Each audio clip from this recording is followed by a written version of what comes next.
Tehran attack. ISIS, or the Islamic State, so-called Islamic State, has claimed responsibility for the Iran attacks. This is the latest coming in on the Tehran Parliament shooting and suicide bombing.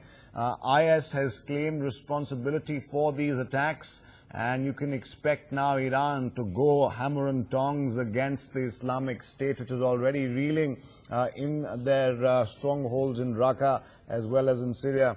Let's go back to Hamid Reza, Editor-in-Chief of Mehr News, joining us from Tehran. Hamid, ISIS, or the IS, so-called Islamic State, has taken responsibility for the attack. Have they come out with a statement? What do we know about the authenticity of their claim? Yes, the AMO news agency, which is affiliated with the terrorist group ISIS, has published something claiming responsibility for the attack. However, it has not been confirmed by any officials, and we don't have any comments from officials inside Iran. There are chances that they are just taking advantage of the situation to raise their voice. The other point is that some speculations by some experts here in Iran is that the type of the incidents, including woman terrorists using cyanide and such things, is something very similar to MKO, Mujahideen Khalq Organization, which are some dissident groups outside Iran, and they had carried out many terrorist attacks in the early years of revolution. It is very similar to their model of working, a model of attack. Well, absolutely. I was thinking the same thing, Hamid, because a woman suicide bomber is not really an ISIS modus operandi. They, of course, do not treat women good enough to let them be suicide bombers. So MKO, tell us about MKO right now, and what exactly in the past have they done? Is the same kind of attack, have you seen it before in Iran, outside of it? Years ago, yes, we had very similar attacks using women as suiciders. We had many of them, especially in the early years after revolution in the 1980s. We had many such cases. They used women to kill themselves, to blow up themselves, and they also used poisons to kill themselves just to avoid being arrested. It is very similar to that situation right now, based on some experts. I cannot refuse if it is by Daesh, ISIS or not, but it is more likely to the MK organization, and we know that the Americans have been supporting MKO organization recently more than before. We had John McCain attending their summit a few months back, and they had many gatherings in European countries. So it is likely that they be involved in the situation.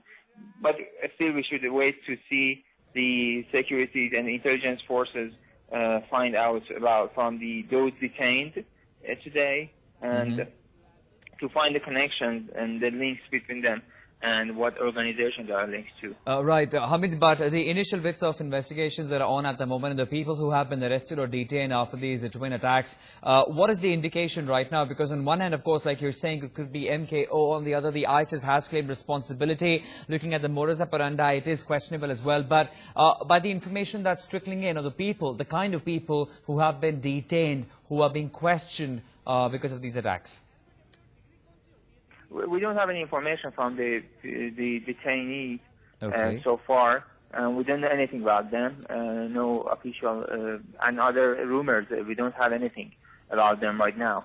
We just had the photos of bodies of those killed in the attack, the terrorists killed there by the security forces, but we don't have any information about the other groups. But one of the photos we just released from a terrorist body who was shot dead in a shrine, shows him with numbers of gun magazines and grenades and such things, and also a bottle of some material which seems to be poison, which is again something very similar to. That's why actually some speculated that it is very similar to MKO. Okay. Okay. Hamid, if you could just tell us the latest in terms of figures that are coming in, because after the suicide bomber blew herself up there, many were fearing that the death toll could be extremely high. What is it that officially speaking the figures are as we speak right now? What I can say officially is that there were some 30 names released from the injuries, those injured in the incident.